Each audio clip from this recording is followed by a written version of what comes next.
Ooh, yeah. Welcome to the show. I'm your host, Big Daddy Bugs, and my co-host. When I look into your eyes, Okay. I can see your love restrained. Ooh, yeah. A little off key, but I like it. But when Alfxl holds you, don't you know he feels the same? And Alfxl Rose. Ooh, yeah. And you stumbled upon the Grow Under the Stairs Strain Hunting Edition. Let's get into it. Yeah. Welcome to the jungle. Watch it bring it to you. Okay, Alfred, you're definitely in character today. Sir. I'm a professional. I'm always on point. That's good, Alfred, because you might have to carry this show today. I'm not gonna lie to you. I was born for this. What's going on? Shoot, I ain't been able to find a new sponsor for this channel yet. The weight of being broke is finally getting to me. I'm a little sad. Wait.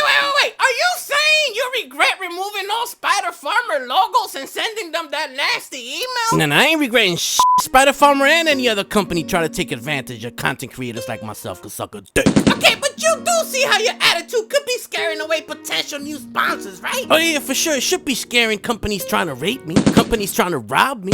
You know, the ones trying to take advantage of me, trying not to pay me. If that's how you do business, if that's who you are, you should be scared. Cause coming up, you bitch ass motherfuckers, week number 7 of Flower is upon us. Already? Yep, already, and we got some of the most beautifulest nugs on YouTube for your viewing pleasure. She look crazy. As we keep grinding our way to that #1 spot in this kind of content creative space. Okay, let's just go for broke at this point. Along with that beauty, we got size coming in, of course. And as we tend to do in these videos, I'll sprinkle in a little bit of my personal life in here. Went to this local Alaskan bar with Dan with the Gun, and there was some talent performing. So got a little bit of that footage for you. Also, a new segment for this season called My Genetics in the Wild. And this is where I showcase some of the footage you guys have sent to me, growing the very genetics we've created in this page at your home. In between all that, for variety, I will be showcasing the 2x2 trellis plant that I'm growing upstairs in my room. Sprinkle in a few of the 10 cats that we have over here for added cuteness. Some bad jokes along with threatening language, and you have my channel. You forgot me and my music. Yes, and Alfred with his music. So if you're new here and you made it past that intro, I appreciate your curiosity. So let's get to it. Starting downstairs in my cousin's garage, where we have 2 oversized 2x4 tents, housing 11 different plants and 6 different cultivars. The plants on the right are being ran in cocoa media and being watered automatically through an Evan flow system. On the left, they're being hand watered on peat-based medium. We're gonna be starting right where we left off on last week's video. Covering everything that says Spider Farmer. That's right, Alfred, because I'm fucking petty like that. I read the comments on last week's video, and some of you seem to think that I'm overreacting. But after that video, a company reached out to me with a proposal for a potential partnership. And you know how much they were trying to offer me per video? Nah, scraping out the logo's nasty work. $50, son. You still think I'm overreacting? You hoe-ass company. You telling me you saw my video, these videos with this editing, and you came up with $50 as its worth? Yo, may your whole fucking bloodline perish from fucking famine, you bitch-ass company.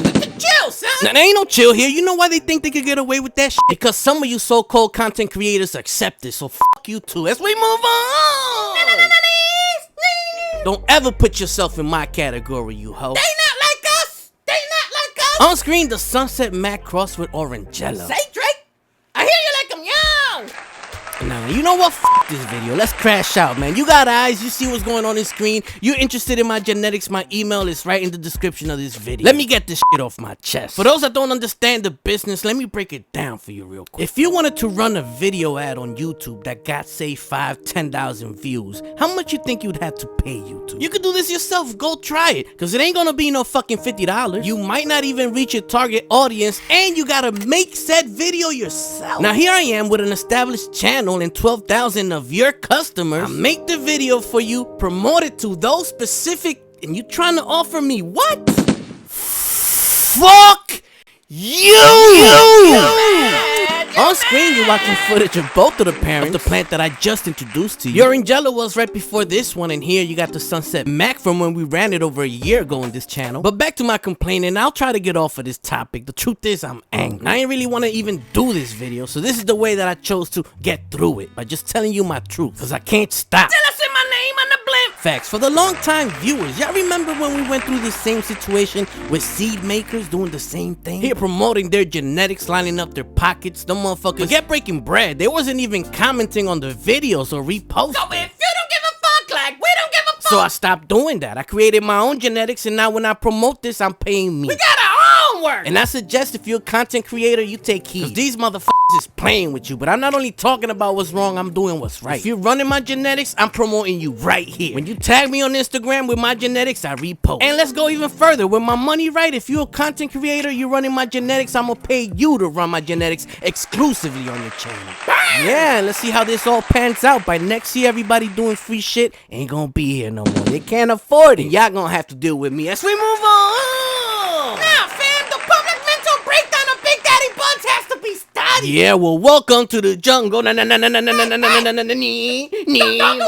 do that. On to the 2x2 tent that I have upstairs in my room. Housing one plant, and my favorite one. This one has been part of the channel for the last 3 years about. Welcome to the orangecello. And what's interesting about this one is the structure. Check out just how wild the branching on this plant is. Flip to flower 10 days after the plant's downstairs. So while the ones downstairs are reaching week number 7 of flower, this is just hitting week 5.5. Now that might confuse you because this does look further along than the ones downstairs, but that is because this is a faster flowering strain. I usually harvest this one right around week 8 of flower. The reason for the over branching on this plant is because this plant has been re-vegged. If you have a great plant that's reaching the end of flower and you forgot to clone it, re-vegging it after flower is a great way to maintain those genetics in your stable. Is that cat threatening me? It does take quite a bit of time to see some new growth on a re-vegged plant. Is that the middle finger beat? Now, hold me back.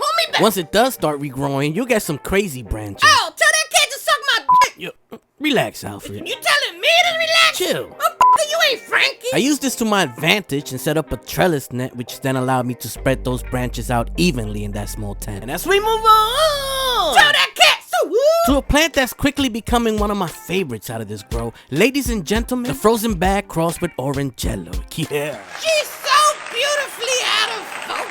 The original reason for me to breed these two together was because the frozen bag, at least for me, had always been a small yielder. Its nose, while it is there, is a very faint banana. Where the frozen bag really shined for me was in its trichome production along with its overall beauty. Sort of how I feel about the Cairo in a way. So in my head, if I mix this with the orangecello, it could increase the overall size of the nut, as well as hopefully impart some of that tangerine nose that the orangecello possesses onto the plant. On the cocoa side, these are the tallest plants that we've grown in this channel. So got my cousin there for size reference. What is he doing? The two tallest ones being the Cocoa Ram version of the Cairo and the Sunset Mac crosses. Unfortunately, we won't be able to take those two out till the end of the run. They grew so tall that they kind of got entangled with the light there. So far, I'm extremely excited about the development of the nugs on the top of this plant, but even the lowers are looking scrumptious. And let me just remind you that as of the recording of this clip, we were just about to hit week number 7 of flower. This means we still got a few weeks of growth left.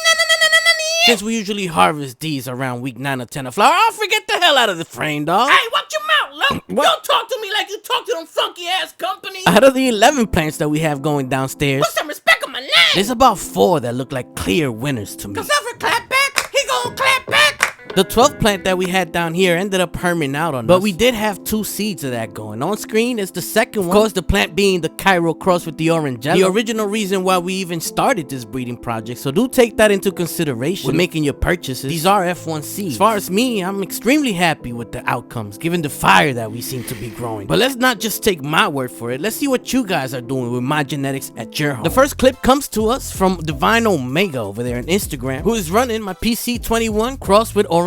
He says this plant is his favorite so far and boasts about his orange candy turf. So yeah, for our second entry, let's see some pictures. Normally I don't like to mess with pictures too much because this is a video, but these came to us from my man Fast Vaz, the coach, so you know I had to throw him in here. What up, dog? Yeah. Also another update from my homie over there on Instagram, Frost God. Go check him out. Day 23 for him on that flying Hawaiian cross with orangecello. Some real nice development he has going on that plant. Also, his whole grow setup is clean. For sure recommend you check him out. He be growing some balls. The final clips we have today from my genetics in the wild come to us from Jason. He told me to just call him Jason.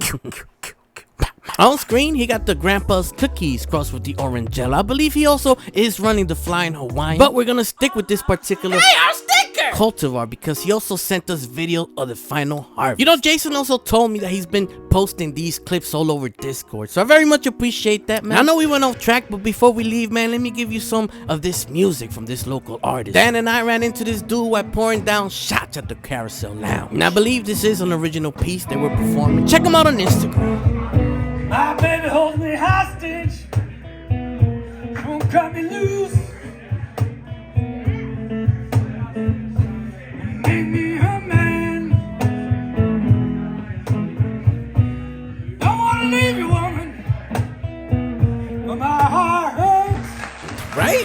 Nice, right? Yeah, man. Shout out to them and shout out to the patrons that, along with the seed purchases, are the people keeping this channel afloat. Apologize for the negative tone of this video. It's just the only way I could get it done was by speaking these facts. Hopefully, though, you found this interesting enough to come back next week for week number 8 of Flower. We'll for sure have some beautiful nugs and happy thoughts for that ass. You know?